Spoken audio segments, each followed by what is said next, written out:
ketiga. Kita ini sudah masuk saat ini episode yang kedua, part yang kedua. Nah, part yang kedua ini tentang apa? Masih tentang anak tunggal. Melanjutkan episode yang kemarin. Kalau teman-teman belum nonton, boleh dilihat ya video yang sebelumnya, ada di bawah, nanti nih ada nih, atau nanti di akhir video ini.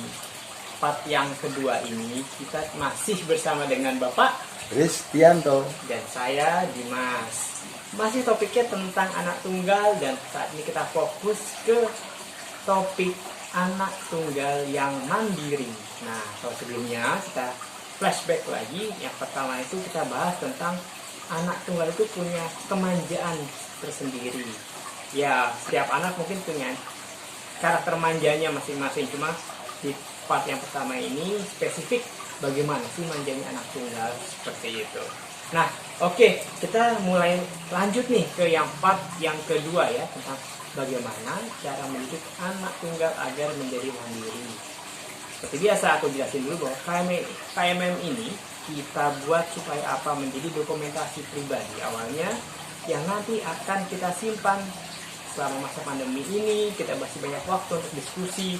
Jadi sayang banget kalau misalnya waktu diskusi sama bapak yang berharga ini dengan istri atau dengan anak nanti tidak ada rekam jejaknya dan menghilang begitu saja. Kita rekam, suatu hari bisa bermanfaat untuk anakku, cucuku, atau orang lain yang mungkin melihat video ini. Begitu ya Pak? Oke. Kita langsung mulai saja untuk yang part kedua. Bagaimana cara mendidik anak tunggal agar mandiri?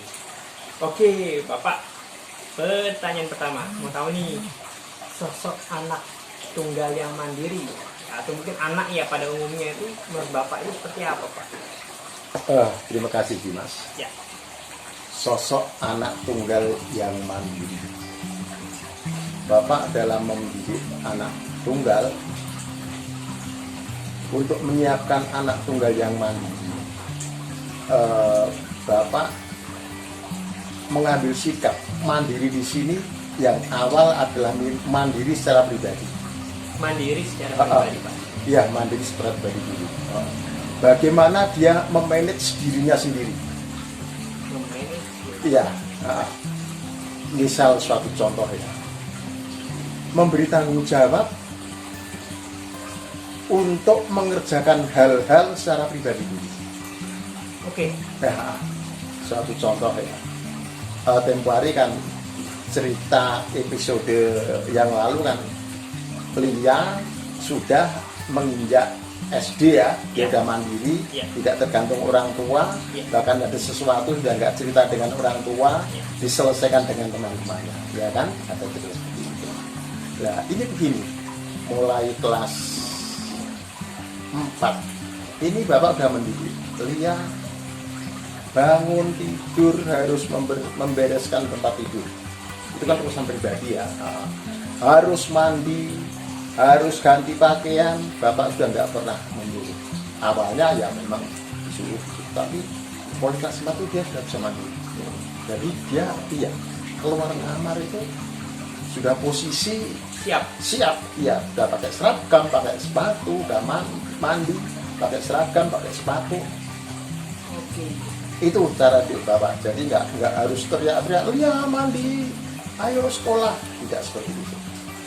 Itu gimana Pak cara mempersiapkannya sampai ke usia tadi kelas 4 SD ya? 4 SD katakanlah usia 9 tahun ya Pak ya. Usia 9 tahun itu seorang anak tunggal itu sudah punya kesadaran, dia sudah ready, saya siap begini, otomatis gitu. Itu bagaimana Pak?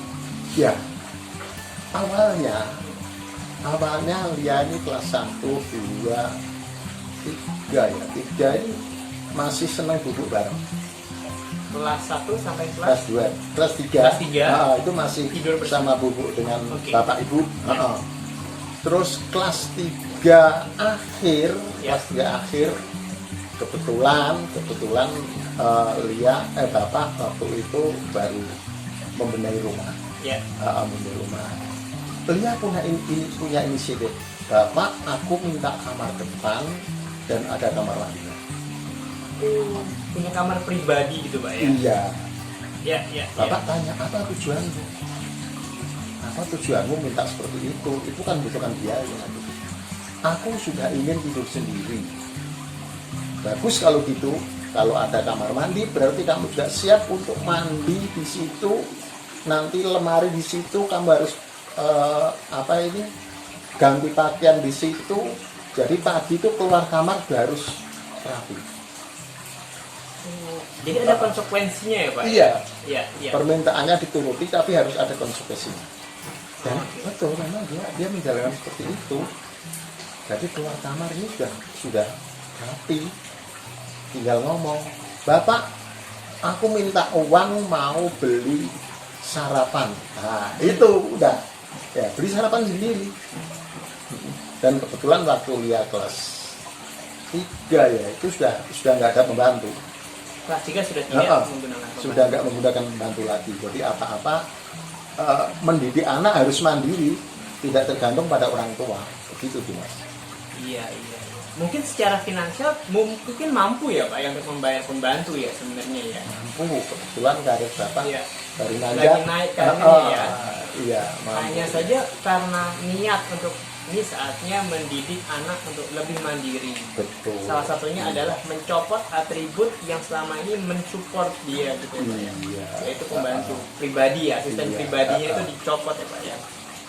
Oke, menarik ya teman-teman ya. Gimana dengan teman-teman sekalian? Usia berapa, diri sendiri dan anaknya mandiri mempersiapkan semuanya secara mandiri tentu, pakaian, mandi sendiri. Oke, kita lanjut ya Pak. Oke, kita lanjut. Sebentar, pause. Silakan Pak, dilanjut Pak. Tadi mempersiapkan kamar ya Pak ya, mencintai kamar sendiri dengan konsekuensi semua dilakukan sendiri oleh anaknya. Betul, ya. Kemudian begini Mas. Setelah kelas 4, kelas 5, kelas 6, ini kemandiriannya sudah mulai terlihat.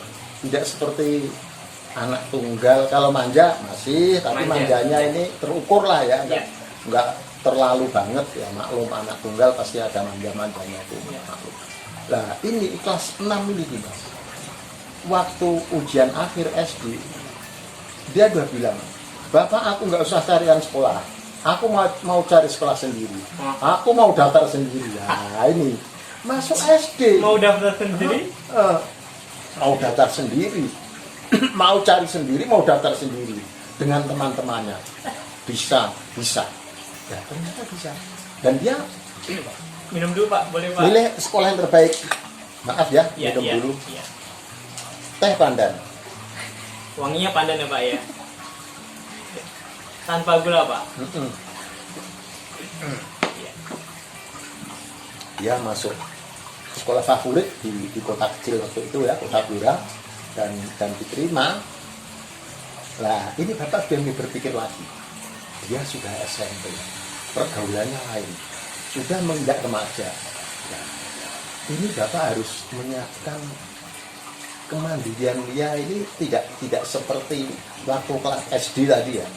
Ini harus mandiri secara mental dan spiritual. SMP. Iya. Ini tadi kita sudah lepas pas SD ya Pak. Iya. Jadi SD sudah Bapak pantau sampai lulus SD aman. Aman. Terus next bagaimana fase SMP? Iya. Gimana Pak kalau waktu SMP Pak? Nah, karena sudah remaja ya, pergaulannya kan lain ya, anak SMP dan anak SD ya. Mungkin sudah mengalami masa puber. Nah, ini Bapak yang mulai khawatir ini. Bapak harus menyiapkan mandiri secara mental dan spiritual. Itu penting sekali buat Bapak. Secara spiritual, setiap orang yang takwa pasti menginginkan pendidikan spiritual yang paling baik untuk anaknya. Dalam hari ini kepercayaan ya. Iya, kepercayaan masing-masing ya Pak ya. Bukan masing-masing. Bukan masing-masing ya, bukan masing-masing. Iya, maksudnya kepercayaan orang tua. Iya, maksudnya untuk untuk keluarga. Teman-teman sobat KMM kembali ke kepercayaan teman-teman KMM sekalian. Oh, betul.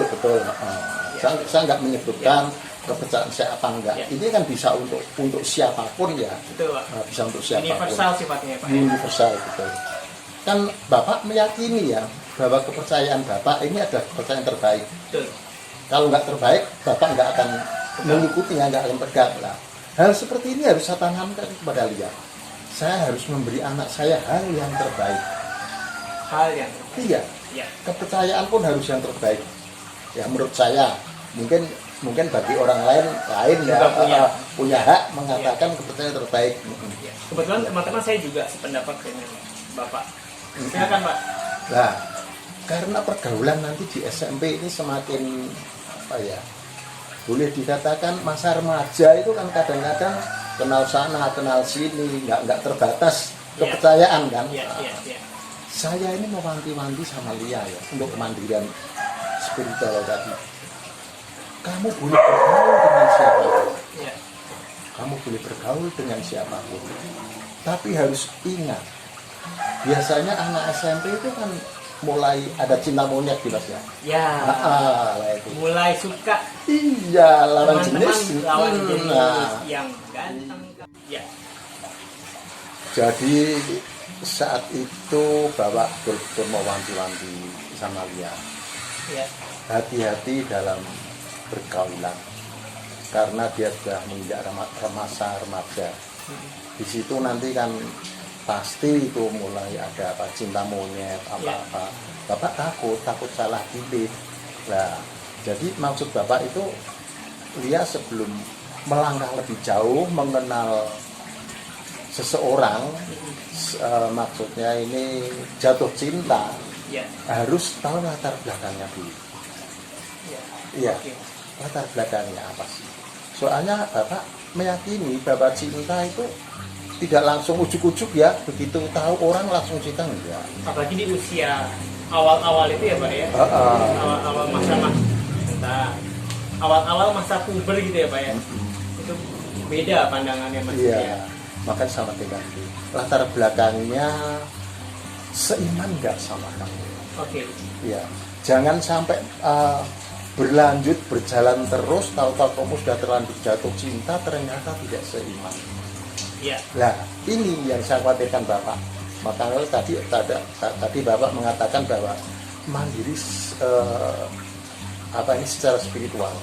Ya. Nah, ini harus betul-betul dipegang untuk keluarga Bapak, untuk anak Bapak. Mudah-mudahan ini juga bisa dipegang sampai untuk cucu-cucu Bapak besok. Ya. Seperti itu harapannya Bapak. Karena itu sebuah nilai yang diwariskan dan menurut Bapak itu ada nilai hidup yang terbaik ya Pak ya. Iya, betul. Nilai hidup yang terbaik Iya. untuk itu dijalankan kepada anak cucu. Pakat Pak.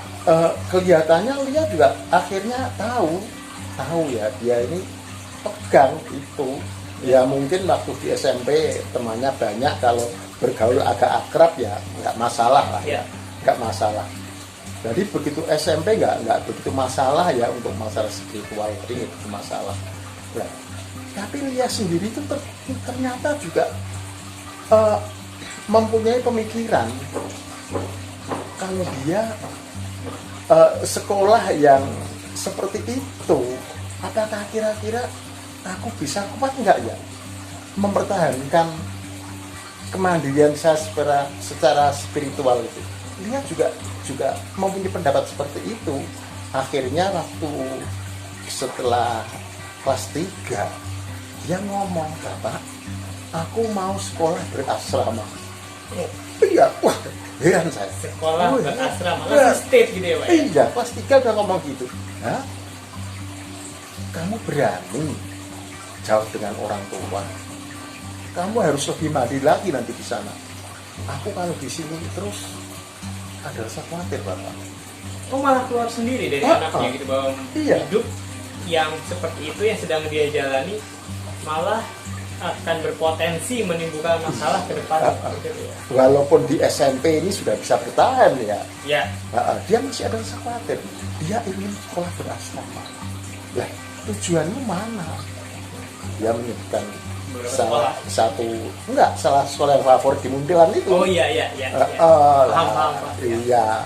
Akhirnya begitu ujian akhir, belum pengumuman, sekolah itu sudah membuat pendaftaran, daftar di sana. Iya. Ternyata nggak diterima, tapi dia masih kekeh mau tetap yang berasrama, yang berpisah dari orang tua. Iya, untuk apa ya, menguatkan kemandiriannya tadi secara mental dan spiritual tadi. Ya, itu akhirnya dia masuk asrama dan bisa dia menekuni kepercayaannya di asrama tadi. Lebih mengasah lagi ya, Iya, Pak? lebih mengasah lagi. Ya, Wow, menarik. itulah Lia yang anak tunggal yang katanya manja tapi tidak seperti apa yang menjadi image banyak orang itu. Image, ya. Iya. Bayangan banyak orang. Itu Dimas. Baik Pak, saya juga ini kasus ini baru tahu Pak. Jujur dia selama 8 tahun, 9 tahun menikah, ya baru tahu bahwa ternyata pilihan-pilihan itu sudah mulai keluar ketika dia berusia SMP dan SMA, dan mulai berpikir secara mandiri atau berpisah itu saat SD gitu ya Pak ya. Iya. Ini gini kan kita bertanya-tanya bagaimana sih membentuk itu yang tadi di awal kita gimana sih Pak cara membentuknya gitu. Mungkin ini sekedar sepenangkapan saya dulu ya Pak ya. Apa yang sudah terjadi saat SMP, SMA itu adalah buah saat membuat saat kita mendidik anaknya itu dari kecil, balita sampai SD. Jadi Bapak mungkin dan Ibu memberikan kedisiplinan yang sudah diceritakan tadi di awal, kemudian secara otomatis itu sudah terekam kali saya. Bapak cerita yang penting mandiri secara pribadi dulu. Saya cuma ngebayangin itu ngomongnya simple, Pak. Tapi yang dibutuhkan itu adalah kedisiplinan untuk melakukan secara konsisten ya Pak ya. Komitmen. Komitmen, Iya. iya, komitmen. Iya. Jadi kalau nanti dia mungkin melanggar, diingatkan lagi, Iya. melanggar, diingatkan lagi, terus seperti itu sampai itu sudah berjalan secara otomatis gitu. Dan akhirnya penyadaran itu akan dikuatkan oleh anak itu sendiri, Iya. berkembang anak itu sendiri Iya. tanpa perlu orang tua lagi kita sebut cawe-cawe ya Pak ya. Iya, apalagi Iya. setelah dia SMA masuk di asrama. Di situ kan ada Iya. ibu asrama atau Iya. bapak asrama. Iya. Lah, ini juga mempengaruhi juga kan. Jadi mungkin tanggung jawab bapak untuk mendidik secara kedisiplinan ini sudah agak berkurang. Iya. Karena di asrama sendiri pasti kan Ada pembimbing asrama, ada pembimbing suster. asrama, iya. Iya, Gitu, iya, Dimas. iya. Dan hebatnya tadi loh Dimas, Iya. itu permintaan sendiri. Iya, itu loh Pak. Permintaan Saya sendiri. juga heran gitu. Heeh. Oh, itu keluar dari anaknya sendiri karena ingin kemandiriannya. Jadi cara berpikir, saya ingin mandiri, dan itu keluar dari anaknya sendiri. Iya, betul. Dan itu keluar dari anak usia SMP, SD gitu. Iya. Dan kita sebut, kalau saya sekilas lihat itu, dari latar belakang keluarga tidak ada masalah. Karena bapak ibu mendidik baik dan bahagia-bahagia saja selama di rumah gitu kan. Ya, memang itu bapak usahakan seperti itu Dimas. Iya. Ya, bapak usahakan seperti itu memang. Ya, karena ini untuk sekedar bocoran teman-teman. Ada beberapa anggapan juga, anak yang tinggal di asrama itu karena orang tuanya mungkin tidak mampu menangani anaknya itu sendiri. Itu ada sempat terlontar seperti itu kadang. Bagi beberapa orang, anak ini udah nggak bisa aku urus, aku oper aja. Ya, kadang-kadang seperti itu karena takut pergaulan masa remaja, khususnya SMA yang mungkin semakin tanda kutip brutal mungkin Iya. ya, entah di daerah atau di kota. Terus orang tuanya khawatir dan langsung mengirim ke luar. Padahal pas saya pikir, setelah saya refleksikan kembali, agak aneh Pak. Karena anak itu kan punya dia sendiri, itu anaknya sendiri gitu. Kalau dia sendiri nggak bisa handle, bagaimana orang lain bisa menghandle? Setuju nggak Pak? Ya, setuju banget sih, setuju banget. Cuma bapak mau melepas itu Iya. bukan karena bapak Iya, tidak bisa menghandle. Betul, ya, bapak betul. bisa menghandle dan itu kemauan anak. Iya. Iya. Itu dua perspektif yang berbeda ya teman-teman ya. Jadi melepas anak bukan karena ketidakmampuan si orang tua dan keluarganya. Yang satu melepas anak karena ya memang harus lepas seperti itu. Oke, sudah azan lagi, mau kita ini dulu Pak, cut apa lanjut? Pause dulu ya. Oke, baik Bapak. Tadi kita sudah mendapatkan penjelasan yang komprehensif bagaimana mendidik anak tunggal agar kuat secara spiritual, gitu ya Pak ya. Lalu sekarang bagaimana Pak cara kita mendidik anak anak tunggal khususnya agar kuat secara mental. Nah, itu bagaimana Pak? Terima kasih Dimas. Ya. Tadi kan Lia minta sekolah di berasrama. Ya, sekolah berasrama ya. Sekolah berasrama ya. Ini Bapak juga bersyukur ya. Karena semakin dewasa ya, dia jauh dengan orang tua. Bukan Bapak senang dia jauh dengan orang tua. Ada konsekuensi ya Pak ya? Rasa rindu mesti ada. Tapi untuk mendidik mental Lia itu Bapak bersyukur banget. Ya. Jadi Lia ini nggak mengetahui ya. Namanya Bapak berumah tangga ya, pasti cekcok itu pasti ada ya. Nggak mungkin namanya mulus kayak jalan tol, nggak mungkin. Iya Pak. Bapak ini kan berharap ya, kalau ada cekcok antar bapak dan ibu, jangan sampai anak tahu. Oke. Ya. Jadi apabila pasangan bertengkar, padu, Iya, sebutnya, jangan jangan sampai sampai anak melihat. melihat ya. Itu bisa mempengaruhi mental si anak. Psikologis. Iya betul ya. Lah kalau dia udah di asrama misal kata cekcok kan dia nggak tahu ya. Walaupun Bapak nggak pernah cekcok sampai berantem sampai ada UFO terbang itu nggak. Iya. UFO piring terbang, panci terbang, video terbang gitu Pak. Ya. Itu nggak pernah ya. Tapi itu KDRT Pak. Iya. Amin. Betul mempengaruhi mental anak. Iya. Mental anak terpengaruh. Kadang-kadang bisa dibawa sampai dewasa. Bahkan ada Tertanam ya Pak ya. Tertanam loh, kalau anaknya mentalnya nggak kuat ini bisa tertanam sampai dewasa. Trauma. Dan bahkan itu sampai berumah tangga, besok pun masih trauma dan dia juga ingin melakukan apa yang dilakukan si orang tua itu. Oke. Itu pernah ada kejadian seperti itu. Baik. Sampai kalau melakukan, mungkin bisa juga lebih tepat kalau ini Pak ya, coba dari sisi saya mungkin secara tidak sadar karena melihat itu, merekam itu masuk ke pikiran dan hatinya dia, secara tidak sadar melakukan kembali kepada anak atau istrinya. Itu bisa seperti itu. Anaknya karena tiap hari melihat orang tua, apalagi kalau anak tunggal ya. Iya. Mungkin kalau dia bersaudara masih ada yang untuk curhat, ada teman bicara, ada teman bicara, masuk kamar berdua atau bertiga, gitu kan, cerita, gitu kan. Ini anak tunggal gitu. Ya, ini harus betul hati-hati gitu. Betul hati. Ini Bapak mau sharing ya. Ini masih menyangkut Lia ya, Lia ya. Setelahnya di asrama itu mempunyai teman cowok yang akrab ya, akrab. Tapi teman cowok tadi sering melihat pertengkaran orang tua. Oh, punya luka batin. Punya luka batin, betul, punya luka batin. Dia itu kalau main ke rumah itu nggak banyak bicara. Kadang-kadang nangis. Tanya kena apa? Nggak jawab. Dikasih nggak ngerti. Dia sebagai cewek kan bingung ya. Ini baru pacaran. Besok kalau dilanjutkan mau jadi apa? Kelihatannya kok nggak ada ya, nggak mau tanggung jawab anak ini. Terus Bapak, dia curhat masalah itu, curhat dengan Bapak juga. Terus Bapak setelah diceritani, Bapak gali informasi.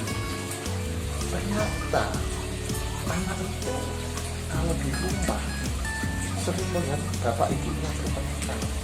Kebetulan dia ini punya kakak dua, kakaknya sekolah di luar kota semua. Dia sendiri. Nah kalau bapak ibunya itu bertengkar, ya bapak katakan tadi, piring terbang, UFO tadi. Itu akhirnya ketakutan, minder masuk kamar nangis. Sampai dibawa dia punya cara, itu masih ada rasa ketakutan seperti itu. Nah setelah kejadian seperti itu, lama-lamanya kan dia tidak berjalan dengan lalu kelanjutannya kalau seperti itu ya, Bapak nggak berani melarang ya, itu terserah kamu, keputusan ada di kamu. Karena saya yakin dia sudah mandiri, bisa mengambil keputusan, ya akhirnya putus. Jadi putus itu bukan karena ada masalah bertengkar atau saling cemburu, enggak. Karena si cowoknya tadi apa ya, nggak bisa dewasa, sering nangis, trauma lah. Ketraumaan nanti itu kalau terapkan dalam kehidupan dia berumah tangga kelak kan menjadi repot. Nah itu dia berani mengambil keputusan. Nah ini salah satu contoh Dimas. Kalau bertengkar antara mama dan papa, bapak dan ibu, jangan sampai si anak tahu. Kalau anaknya anak wajib nggak apa-apa ya. Kalau seperti yang bapak ceritakan tadi, kan trauma, anaknya trauma. Dan bapak dengar sampai saat ini mungkin belum nikah anaknya. Ya mungkin karena trauma seperti itu akibat nanti aku nggak ditolak lagi, mungkin jalan ini mungkin ya, mungkin masalahnya suka nggak tahu kan. Iya. Bisa kebayang Pak. Iya. Ini ya betapa trauma dan keluarga itu bisa membekas dan berdampaknya tuh bisa macam-macam ya Pak ya. Iya. Teman-teman gimana, pernah nggak melakukan hal seperti itu, berantem di depan anaknya, si anak nggak sadar mungkin. Wah, aku juga lagi refleks ini, pernah nggak berantem hebat di depan anak nih? Dan anaknya trauma apa enggak ya pasti Jangan kita. ya, Iya. jangan berantem depan cucuku ya. Ya. Iya Pak. Nanti kita mesti refleksi lagi nih sama itu. Pernah nggak kita berantem ya di depan anak? Kemudian kalau yang tadi itu juga jangan sampai juga kita lakukan, dan memang tidak boleh, apalagi sampai barang-barang, kekerasan fisik, kekerasan apa namanya yang ya hal-hal yang buat anak trauma ya Pak. Kok saya Mbak itu kayak zona perang Pak, bukan Iya, zona keluarga Pak. Iya. Itu teman-teman. Mau di video sebelumnya mungkin teman-teman ingat ya, bahwa yang pertama kali bahwa setiap pasangan itu harus bahagia terlebih dahulu. Nah ini nih pentingnya nih. Baru bapak cerita kalau dalam sebuah keluarga isinya orang bertengkar, perang gitu ya, apa yang dilihat anak lalu dia rekam, dia serap, kira-kira anak itu akan melakukan hal yang sama enggak ke keluarga. Syukur-syukur kok dia sadar Pak, dan dia tidak melakukan, dia tahu oh ini salah, dia stop dia. Tapi kalau dia merasa ini nggak salah, dia cari korban baru, yang korban itu juga nggak tahu kan. Betul. Nah, ini Dimas ya. Iya. Ngomong-ngomong korban baru, bapak punya cerita yang nggak kalah menariknya ya. Iya. Masalah mandiri Mental. secara mental ya. Kalau tadi kan akhirnya down kan mentalnya. Nah, ini ceritanya yang tadi Dimas. Ini ada, tapi ini bukan keluarga bapak ya, saya bapak ya. Tapi ini juga betul-betul terjadi. Ada cewek, dua cewek, yang satu anak Bira, yang satu anak Sumatera. Dia kuliah di Jogja. Oke, yang Sumatera tadi mungkin bapak mungkin ya. Kebetulan kosnya satu kamar berdua tadi, cowok, cewek dua tadi. Nah, si cewek tadi yang dari Jawa itu kalau punya pacar pasti putus. Dan dia tuh melakukan kekerasan fisik sama cowoknya. Iya. Pacarnya laki-laki diperlakukan seperti itu. Iya. Berani ya Pak, perempuan ternyata. Udah terlatih memang. Udah terlatih ya. Apa pasukan? Iya, dia terlatih. Memang dia kalau nggak salah ikut karate ya. Oke. Betul ya. Ya karena trauma dalam rumah tangga. Nanti sebagai laki-laki saya minder loh teman-teman. Iya, bener. Dia ikut karate dia. Nah, itu nggak sekali dua kali. Iya, tenang aja, dia nggak merasa apa ya, sedih apa enggak, malah ada kebanggaan. Setelah melakukan kekerasan terhadap pacar laki-laki, ada kebanggaan. Nah, si orang Sumatera tadi heran, kamu tuh kenapa sih, kelihatannya kok kamu tuh ada kelainan? Enggak, biasa aja. Bagaimana kalau bisa bawa ke psikolog? Ya, psikolog. Aku nggak apa-apa kok gitu. Tapi dia ada curiga. Temannya tadi ya? Yang orang Sumatera juga udah curiga. Akhirnya dia pergi ke psikolog sendiri. temannya. Iya, diceritakan kelakuannya si orang tua tadi, diceritakan. Ya. Wah, ya, saya nggak bisa ngasih solusi karena nggak anaknya sendiri yang datang. Iya. Harus sumber pertama ya Pak ya. Jadi Mbak yang harus menyelidiki sendiri. Kita bingung, bagaimana? Nah, pas liburan semester kan pulang ke Blora, si Sumatera tadi ikut. Tujuannya Pak, ingin tahu keluarganya kayak apa sih? Keluarganya kayak apa sih itu? Nah, terus sampai di Blora, tapi si cewek Blora nggak tahu tujuannya ikut dia, dikira karena ingin tahu Blora kayak apa gitu kan. Ibaratnya main ke rumah teman lah, gitu. Sama jalan-jalan. Hari pertama normal-normal saja, makan bersama, doa bersama, akrab. Nggak terjadi apa-apa di si Sumatera tadi. Hari kedua nggak apa-apa. Kedua ketiga malam-malam dua bulan bertengkar orang tuanya. Si ibunya diajar. Hari ketiga ini. Nah, itu mikir dia si Sumatera tadi. Apakah kekerasan dulu ya? Dia diajar. Terus dia tanya, itu apa? Pura-pura nggak tahu kan? Itu apa?